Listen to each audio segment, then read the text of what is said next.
Good evening, everyone. Welcome to the Finance Bootcamp by IFSA Network BITS Pilani.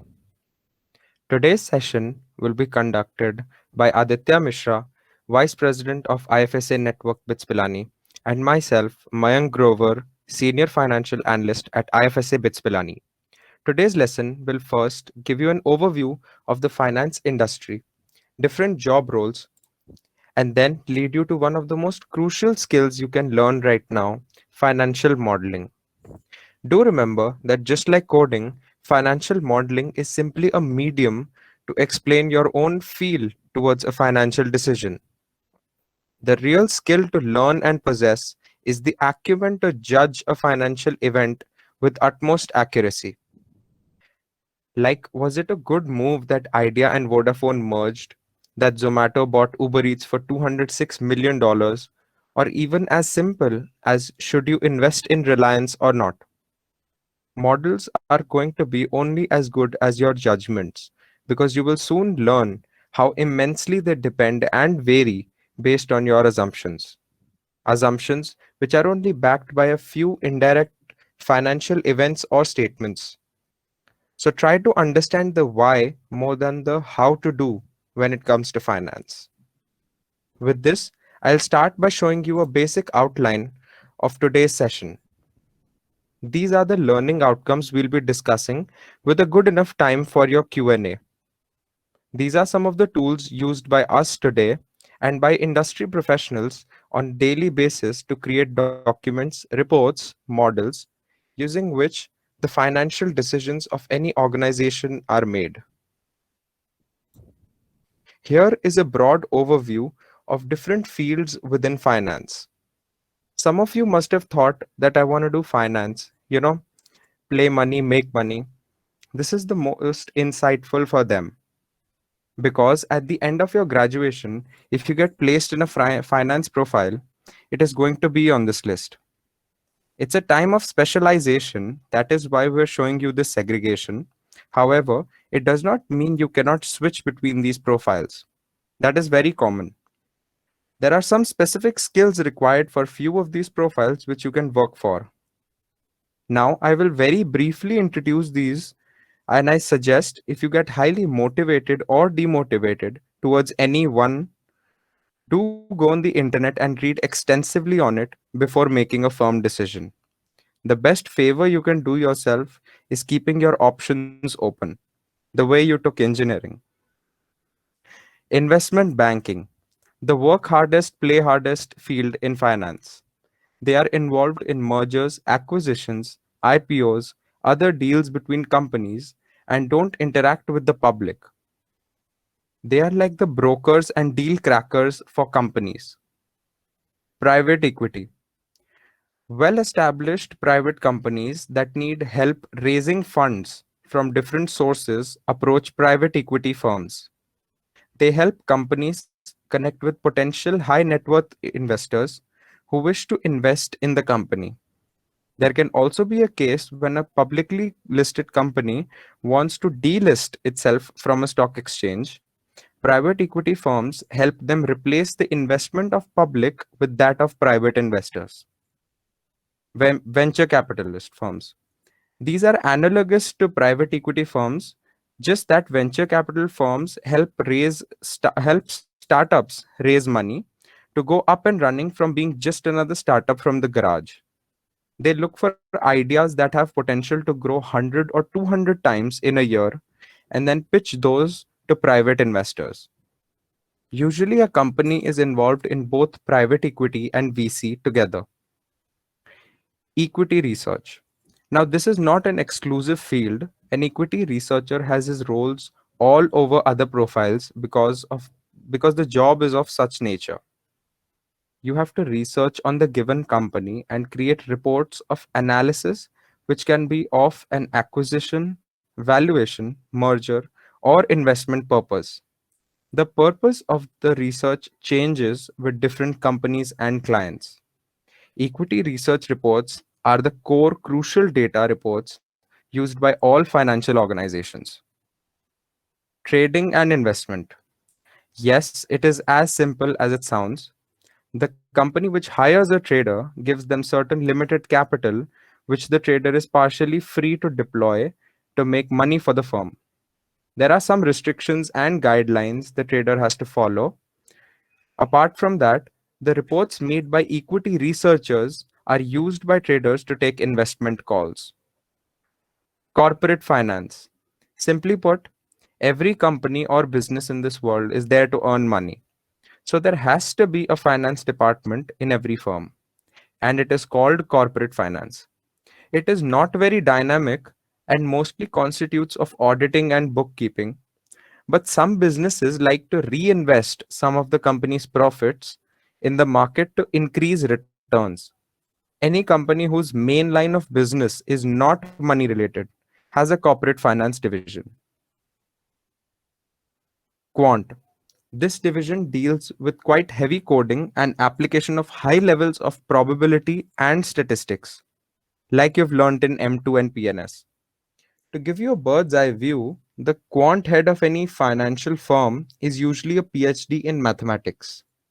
They use advanced statistical models to solve financially and risk management related problems. Risk.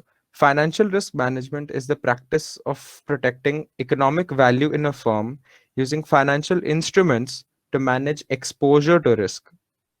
They effectively identify, monitor, evaluate, and manage the firm's financial and non financial risks in support of firm's strategic plan. That is why quant and risk roles work so closely in companies. Moving on to financial modeling, an abstract representation of the real world financial situation to help in decision making. Well said. It is so interesting that the fact you check cab fare on both Uber and Ola before making a decision that which one is costing you less is also a financial decision. But you could have simply said, I like Uber more. They have a soothing interface and I'll use that only. Fair enough, a reason. But if you get the additional information that Uber is costing you more, you might change your decision. This depends from person to person, but this is how a single organization also takes its decisions. After having full knowledge of all the options available, they choose the best one for themselves. That knowledge is usually freely available, but like a bunch of jigsaw puzzle pieces mixed in a haystack. You need to identify the pieces, then try to interconnect them to make a complete picture. The internet is your haystack. Annual reports, investor presentations, conference call transcripts, and press releases are your jigsaw puzzle pieces. And finally, the financial analysis report that you make, which contains findings from all the models, is the solved puzzle. Based on the nature of valuation models, they are divided into two categories: relative valuation or pricing, and intrinsic valuation. Relative valuation is employed to compare competing companies. It requires focus on one industry, and we use certain derived ratios to make the decisions. Which company is better or which company is suited more for our needs? Some of the ratios are quick ratio, debt to equity ratio, earnings per share, return on assets, and many more, all of which only make sense when used in a certain combination. Intrinsic value valuation requires focus on a single company or two. It is commonly used to take out the value of a business, which price can then be used to determine the conditions during mergers, acquisitions, or a leveraged buyout. These intrinsic models stated are used for different purposes. It is said that valuation is an art and a science. Like art isn't replaceable, and every piece of art has its own significance, similarly, every different valuation made will be different, even if it had the same objective. This is in reference to the feel factor I mentioned earlier. That is why you have to know that following someone else's techniques for making an assumption is okay to start off and learn, but it isn't going to work in the long run. You have to understand the roots of a financial problem, and then your model should depict your individual stance. Next is that assets which don't have a cash flow cannot be valued. It's self explanatory. Finally, your valuation model should not be too cluttered and presented in a haphazard way. It is one of the reasons why it is an art. Now, how do people like you and me understand a company we have no relation with? Firstly, if you do have relations with a company, like you know someone who works there and is in possession of information that may affect the stock price, and then you use that knowledge to earn money, it's called insider trading and it is illegal. Moving on, the annual report is the face of a company for the general public who is considering investing in the company. It is a document which is compiled every year by the in house accountants or an external accounting firm. It follows a set patterns as laid down by the accounting laws in a country. Earlier, it was GAAP principles. Now, it has been changed to Indian Accounting Standards or IND AS. I'll briefly tell you about some of the very important things in the annual report. The CEO's message. This shows the intent and motivation of the CEO. Now, you needn't be a financial analyst to understand if a CEO is confident and optimistic about his company's future. It is also important to weigh in the fact that the company has a stable higher management which is determined. The balance sheet. It is the first out of three financial statements. It separates companies' assets on one side and equity and liabilities on the other. You need to know a very basic amount of accounting to understand why these two sides should match.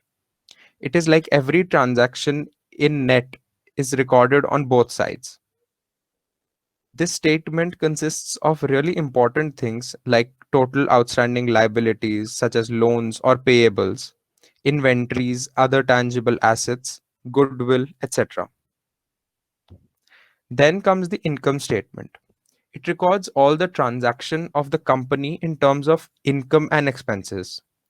This helps calculate gross and net profit. Now, I would like to ask, does anyone know the difference between gross and net profit? You can type in the chat. It's a tracking operating expenses. Uh, Sahil, I request you to type in the chat. Oh, sorry. No problem.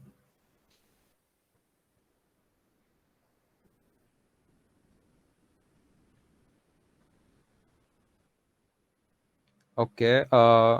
Yuvraj, that is depreciation is not the difference, and yes, tax is the difference. Ayush is right. So yeah, gross and net profit have a difference of income tax or the net tax paid by a company. So moving on, finally, the cash flow statement. It records all the movements of cash in a company. Simple enough. Then come the notes. They are probably the most important part of an annual report.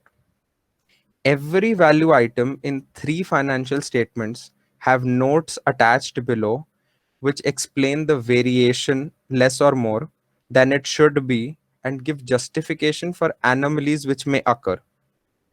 Now, they can't paint lies here, so these notes reveal most of the reasons why there was a downfall in sales, or why was the auditor paid double the fees, or if the income statement says that other incomes dropped, was it because interest income reduced, or there were special case government grants last year.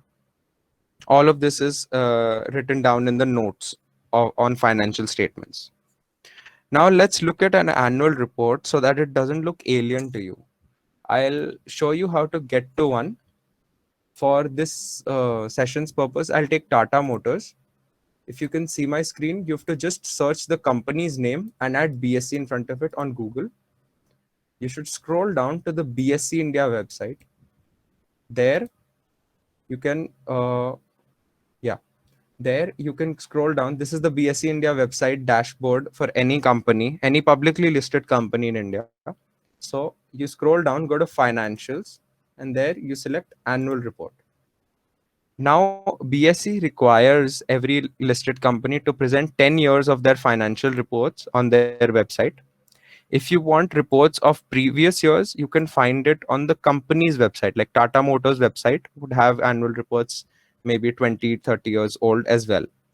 Some companies have gone to the effort to make old annual reports because earlier they didn't used to be digital. So they went to the effort to make it digital later on and they uploaded it. So you can check those out also. For now, we'll look at the 2021 annual report.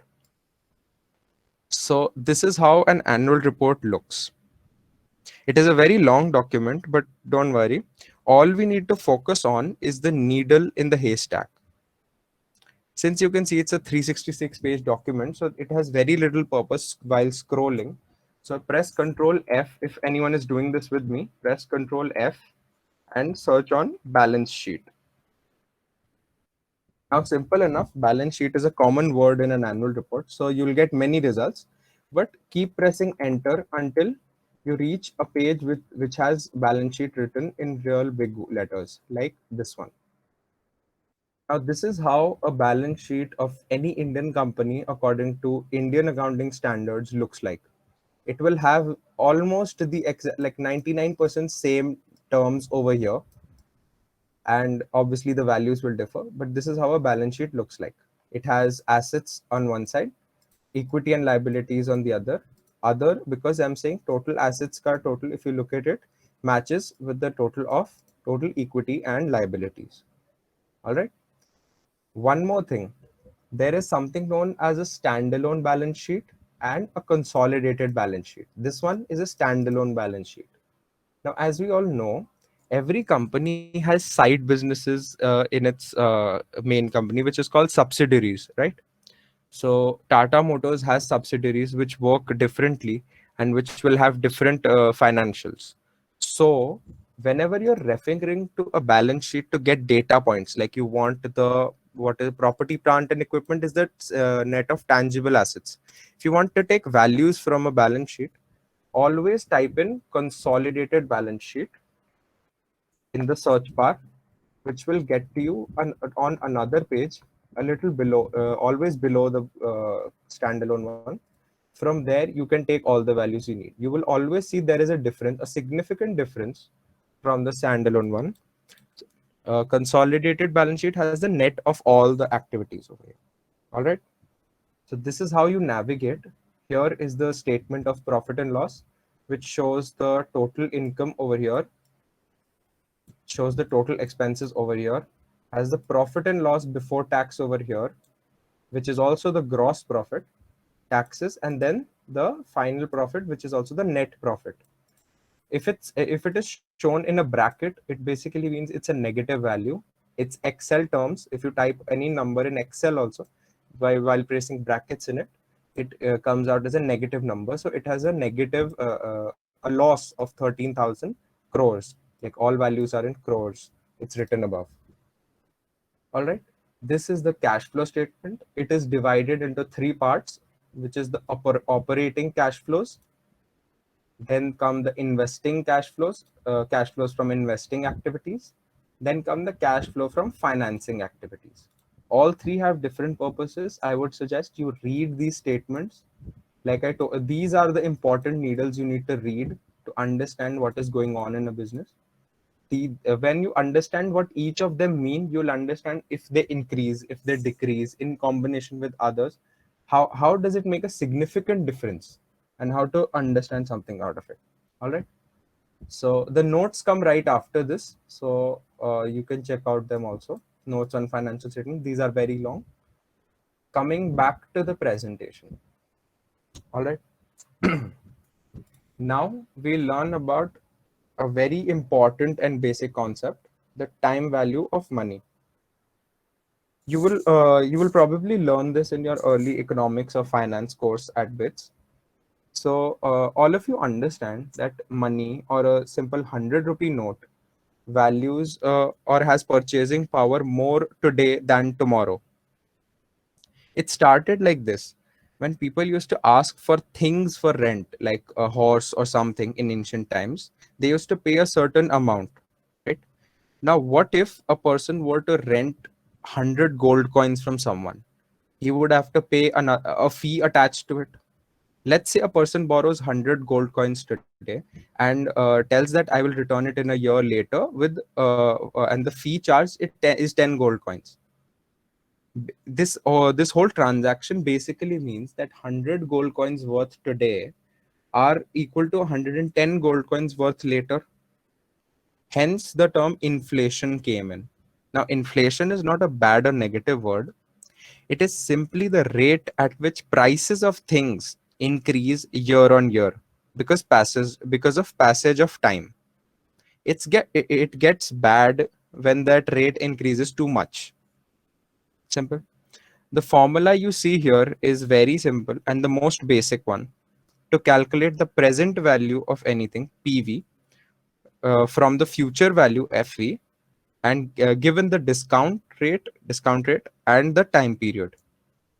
When we come to real world scenarios, the discount rate is the most tricky part to determine. In general scenarios, it is usually taken to be the risk free rate of return, which is the 90-day government treasury bill rate. Because the government has least chances of defaulting, the risk is assumed to be zero. You see, half of the finance is all about how good your assumptions are.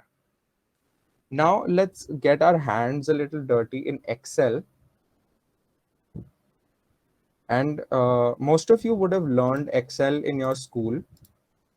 I will brush through some of the basic formulas so that you get a hang of it again and can continue it later.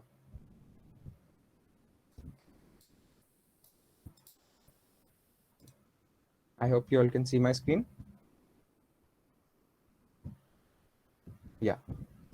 So basically, we'll start with the basic functions, the sum functions.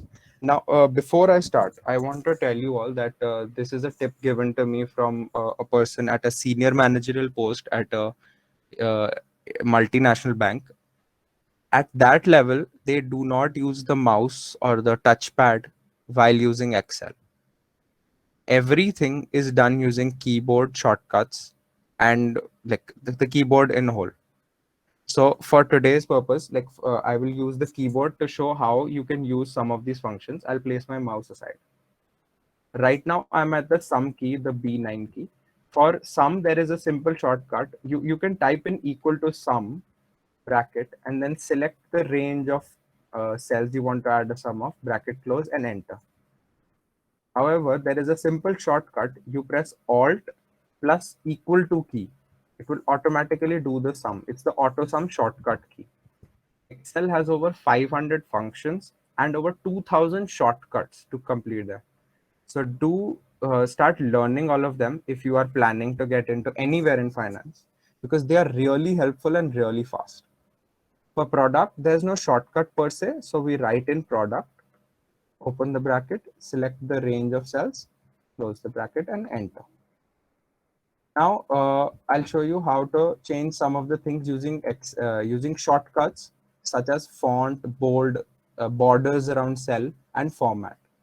It's very simple. Excel in itself is very self-explanatory. Whenever you type in a formula like sum, you always see a tutorial below it, something like this. Like you have to type number one, comma, number two. It is very helpful that way. So is it with shortcuts. So just if anyone has their Excel open with me, press Alt key once. Don't hold it down. Press it once and then leave it.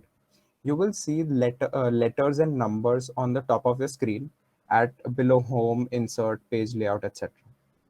So this is basically a tutorial. Now press H just once. Like don't hold it, just press it. You see letters above everything now. These are tutorials. Which one do you want to use? Now, if I want to add a border around the cell, I use B. I'll go T. That's a thick border all around the cell, which has appeared now. If I want to change the format, I'll go H. I'll go Alt H. I'll go N, and then I'll type in here currency and press enter. Here it comes. Let's say I'm dealing with foreign exchange. I want to add 4 decimal places because that's how big a pip is. So I'll add Alt, I'll go H, I'll go 0. That is for adding a decimal place. So Alt H0 is the shortcut for adding decimal places. Now you might know that there is a process to increase cell width. So for that also there is a shortcut Alt H, then we go O format, go I. This increases the cell width to however big the content in the cell is. So this basically tells you that everything in Excel can be done using keyboards. All you have to do is try doing this. Start searching more functions than using your mouse. It'll help you a lot. So now I would like to pass on the presentation to Aditya from here on. Thanks, Mayank. Uh, 1 second, I'll just present my screen.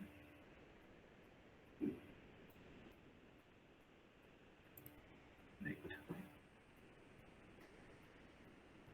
Right. So hello everyone. I'm Aditya, and I will now be talking to you guys about the entire modeling aspect of today's session: the how, what, and why, essentially, and building upon the basic concepts that Mayank has just touched upon.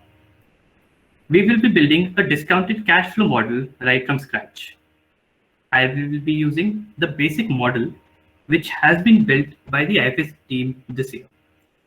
The slightly advanced version of the same model helped our IFSA team win at SRCC's equity valuation competition this year, beating submissions by investment banking interns at some of the largest investment banking firms in the world, who were also pursuing their MBA final years degrees, among many other competitors. Now, before we begin, just a heads up. This section may seem really complicated with all the spreadsheets filled with numbers.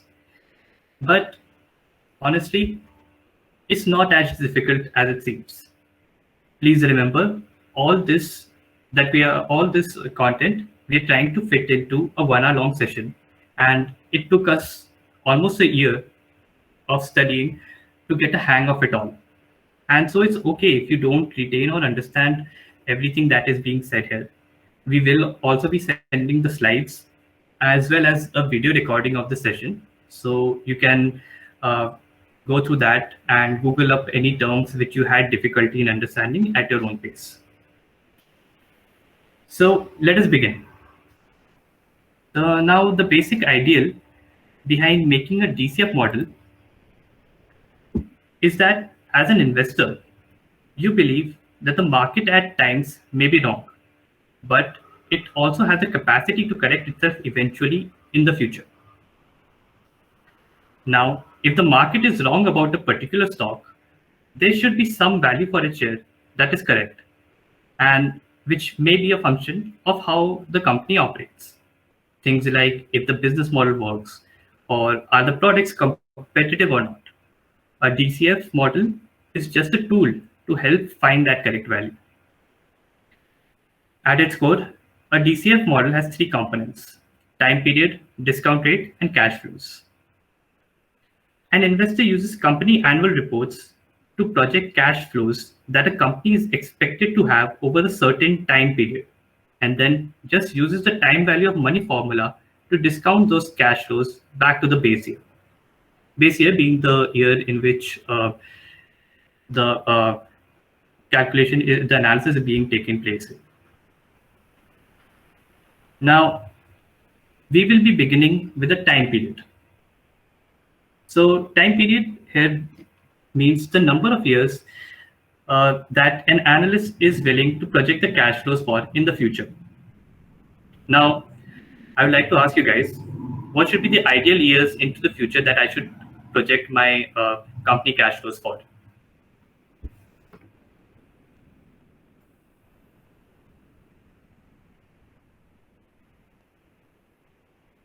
Right, I have 5, 5 to 10, 10, 3. Right.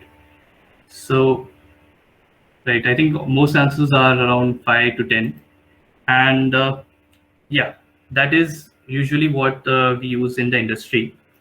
We usually project cash flows for 5 to 10 years into the future, because the further ahead you try to project, the more difficult the whole exercise becomes, because you have no idea what's going to happen in the future. And as a result of that, your model becomes more and more unreliable. So you have your 5 to 10 years worth of cash flows. But what after that? A normal company won't just vanish at the end of 5 to 10 years after all. And to combat this problem, we use something called a terminal value. Now, there are multiple ways to calculate this terminal value, and it will take a day in itself to explain it. And so we will not be explaining that, we will not be touching upon that in greater depth in this session. But essentially, a terminal value is a huge number which we attach after discounting all the future cash flows. And it essentially tries to capture the essence of the cash flow that would have happened into to the company over and beyond the projected time frame. So next up, it is the discounting rate. Uh, Now, discounting rate, as we have discussed earlier, is used to discount the future cash flows back to the present values. In a DCF model, the discount rate is a term known as weighted average cost of capital, or WACC. So let's see. This is a WACC. So WACC is essentially the cost of borrowing money for a company. Broadly speaking, if a company wants to raise money for some purpose, they either sell their equity, that is shares of the company, or they take on debt.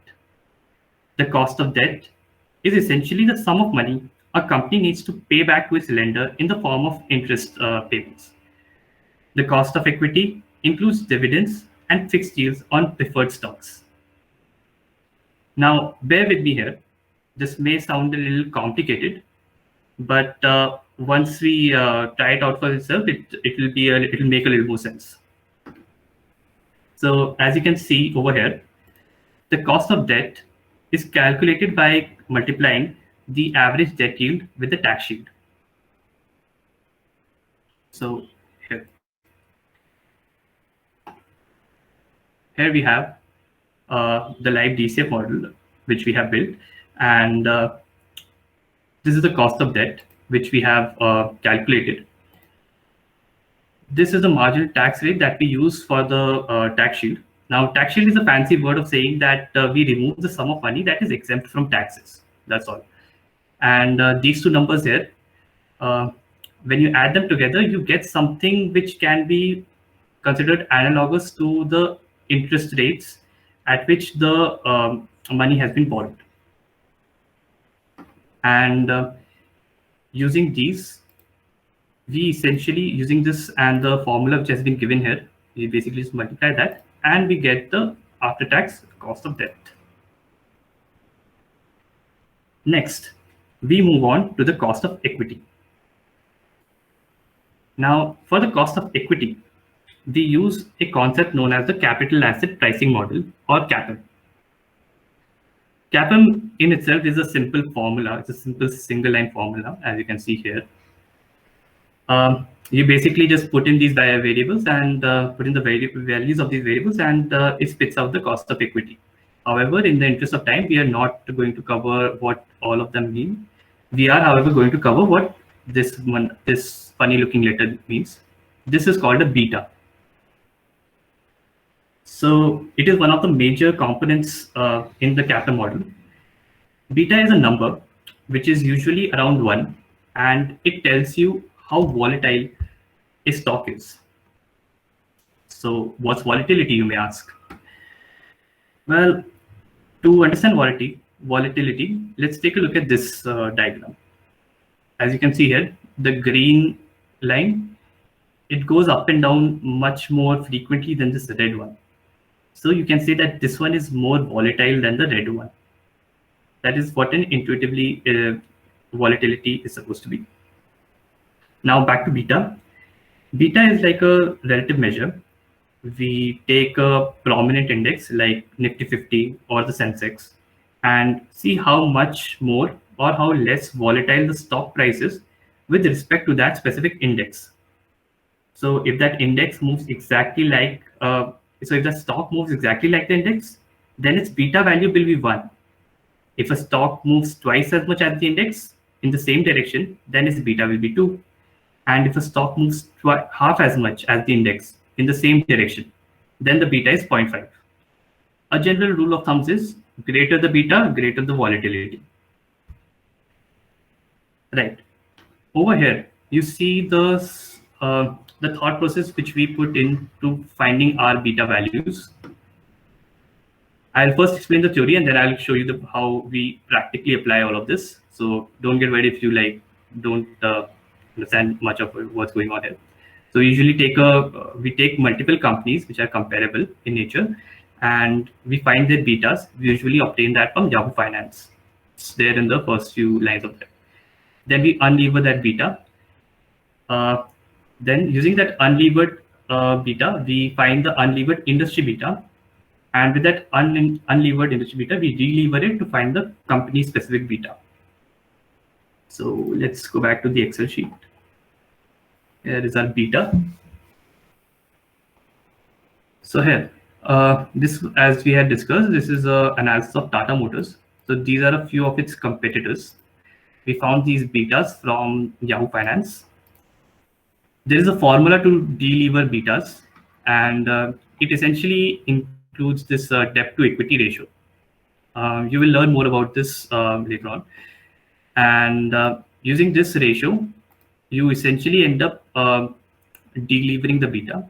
Now, why we delever the beta? It's because the Yahoo Finance beta, which we have provided, has a certain aspect of debt attached to it.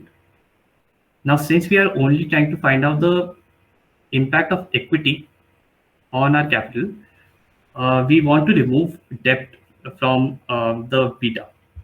And for that, we have to unlever the beta. After unlevering or delevering this beta, we take the median or the average of all of these companies, and we essentially get the delevered industry beta from that. That is just the median average. It's nothing fancy going on here. With this delevered beta, we then relever it again. Again, we use the same formula. We use the debt to equity D ratios, and we relever the beta to get the Tata Motors beta, which will be used in our weighted average cost of capital calculations. Here you can see that. Right. Now, with this beta value obtained, you can plug it into the CAPM formula to obtain the cost of equity, and then take a weighted average of the total capital along with the cost of capital to obtain the WACC, which is the discount rate. So here we have our WACC, or weighted average cost of capital. This is the discount rate. All right. So all the boring bits are mostly out of the way. Do we have any questions so far?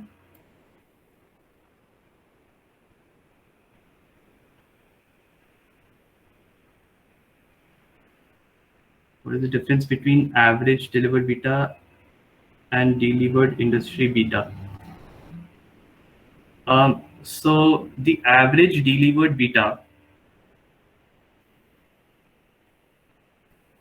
average, you refer to this, right? It's nothing. We're just taking the average of these guys, and the delivered industry beta is usually an average of the median and average delivered beta, or simply whichever one is more suitable for the purpose of the analysis. So they're essentially the same concept.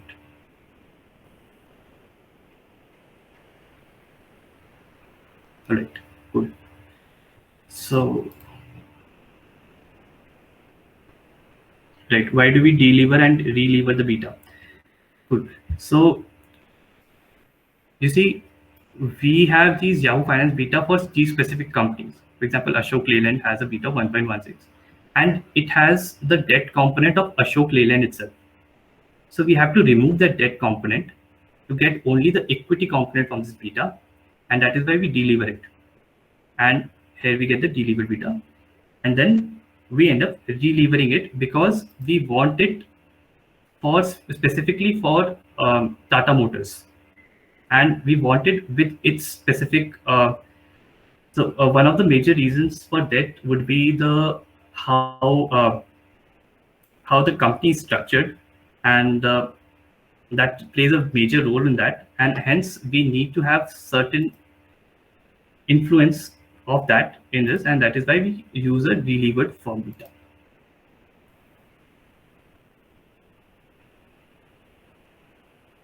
Is there a detailed video available on YouTube for calculation of VAT? Yes, there is. We will be sending you guys a link of all these resources which you can consult. Right, I think we can move on now. We'll take any other questions later on. Right. Now that all of this boring stuff is out of the way, we can go ahead and try to play God for a while. Enter cash flow projections. Now this is the core of your discounted cash flow model. So don't get intimidated with this. It's a pretty simple slide actually. So we'll start from here. This is basically the units along with the currency, and these are the years, right? You are starting from 2020 and 2028. We have projected it till that, and below that you will find these letters A and P. A stands for actual, so all of these numbers we obtain from actual annual reports, while P stands for projected. So these are the numbers which we projected based on the past annual report data, as well as our own conclusions of the market scenario. And you will understand how to, if you become a part of IFSA, we'll teach you exactly how we have to project these numbers. Right. So that being done, we can take a look at this side over here, all these fancy looking things. We'll go one by one. Total revenue, that's pretty self-explanatory. That's the revenue obtained from operations. So the money Tata Motors made by selling cars, basically. Then we have COGS. So back to the PPT. COGS. COGS is the cost of goods sold. It's the direct cost of producing goods sold by a company, and it excludes any indirect expenses. Then we have selling, general, and administration expenses. That is the SG&A, this line over here. That is the sum of all direct and indirect selling expenses, including costs not directly tied or to making a product or service. In case of an IT company, we use service. Earnings before interest and tax, or EBIT as we call it. EBIT is the operating profit, and it is often used as a metric for company profitability. Depreciation, amortization, decrease in value of tangible and intangible assets over the years due to their use. Working capital, you can think of as the money in hand which a company has. And capital expenditure is the funds used by a company to acquire, upgrade, maintain physical assets like property, machine, etc. So don't be afraid, like if you did not understand much of what's going on, or like you got a little lost here, because these terms are pretty foreign, and you'll have to read up about them on your own to figure out what's exactly going on, because a one-line explanation on all of them is not doing justice to any of these points, because they have their own way of being accounted for. They have their own ways of being used, and there are also ways that companies sometimes manipulate them. So you have to be aware of all that factors, and don't worry about that. There are a lot of resources on the internet, and we'll of course teach you if you become a part of IFSA about how to go about doing all of that, these things. Right. So you have all of these line items with you now. What you do is you calculate the free cash flow to firm with this. Now, what is that? It's simply a simple arithmetic formula. You add and subtract a bunch of stuff. We'll not go into more detail right now because it's already quite content heavy, but that's what it does. You get your free cash flow to the firm right now from this, and with that you can discount this using the WACC which has been calculated and the year of the cash flow back to the present, and here you get the present value of your cash flows. There you have it, right? That's like, I mean, like 90% of your DCF is done over here, right? Now comes the sensitivity analysis. So sensitivity analysis is essentially just you can think of it as playing around with these numbers, with the terminal value numbers, because all of these assumptions that you took, it may be possible that some of them are wrong. It may be possible that they are not as intense, they don't affect any of these items as intensely as you anticipated. So it's better to have a range of possibilities, and that we do through a sensitivity analysis. So like I'll just briefly touch upon this. This is what a sensitivity analysis table looks like. We have certain values which we increase and decrease, and using that we find a different terminal value, and then we use it for the final valuation. So yeah, there are many more ways of doing sensitivity analysis, but we are only going to touch on this right now. So you have done your sensitivity analysis, and this is the last part of the valuation. You get your terminal values, and from the sensitivity analysis, you get a low and a high value. And these perpetuity growth rate and exit multiple method, these are just the terminal value ways to find the terminal value. So don't worry about them currently. We'll discuss them at length perhaps later sometime. So this is a low and a high value. After a few adjustments, you get to the enterprise value. So adjustments as in you add the present value of all the values that you had calculated earlier in the DCF model, which is over here. Yeah, you add all of these over here till 2028, and you add your terminal value, and you get to your enterprise value. Now, enterprise value you can think of, say, as if this Excel sheet was an actual world, and you went and said, I want to buy Tata Motors, then you would have to pay this much amount of money. That would be the fair amount of money you would have to pay, like somewhere in between that, because the high and low is a range.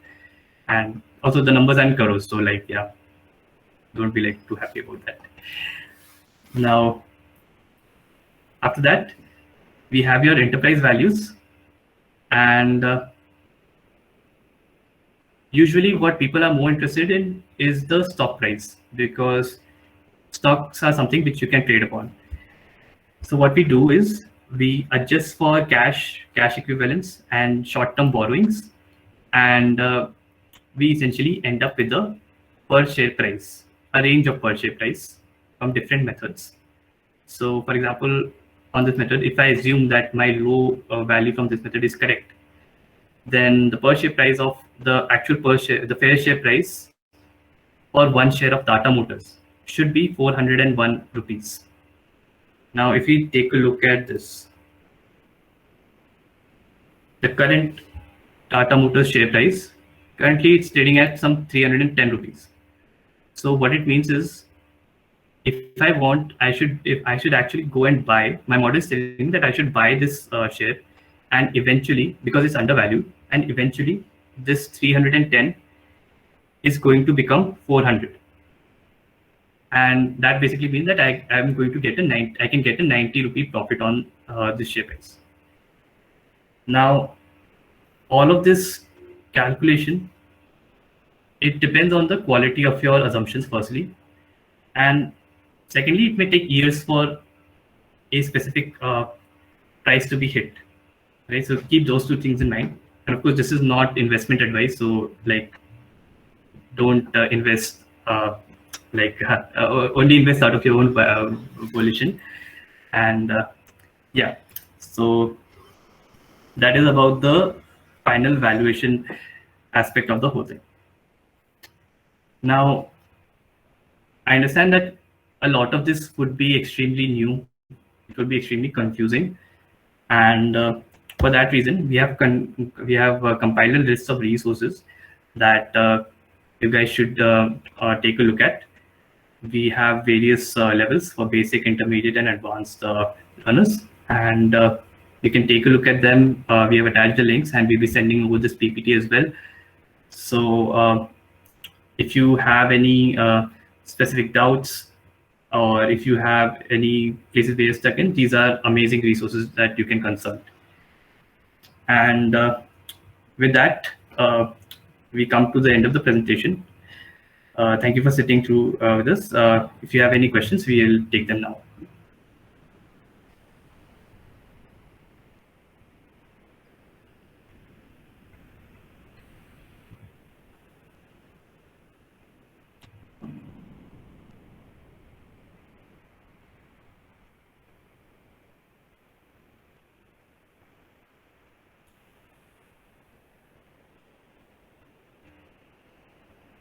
So what is the pathway for a beginner in finance? I am starting my third year and I'm a dual HCS plus Eco. So I think the best way to start in finance is just to explore. I think Zerodha Varsity is a very good place to start from. You can get a range of options. You can get a taste of the wide variety of options that finance has to offer, and perhaps take your decision from that. That is definitely a very good platform.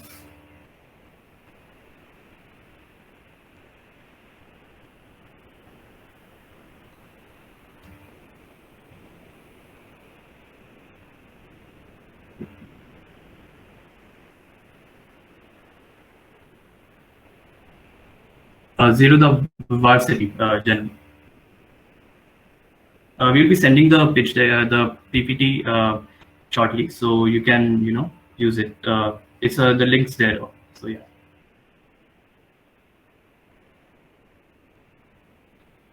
What skills except Excel should one develop for better opportunities? Where do you learn these? So basic accounting is one of the major skills which you should learn if you want to go into specifically in the investment banking kind of side of things. That you can learn through the Coursera material which we have mentioned in our presentation. For BIT students, you get one course free per year, so you can avail that for this.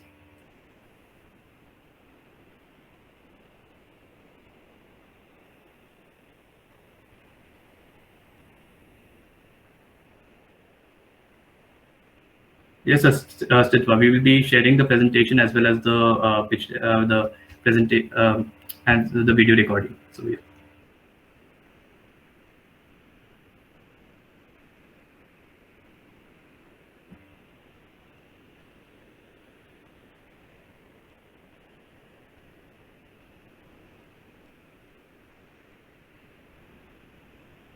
So Avinash, we will be sending out a mail soon, possibly by tomorrow or day after tomorrow. So be on the lookout for that. Does the DCF model depend on a case-to-case basis? Like no two DCF models can be similar because you have a host of assumptions, and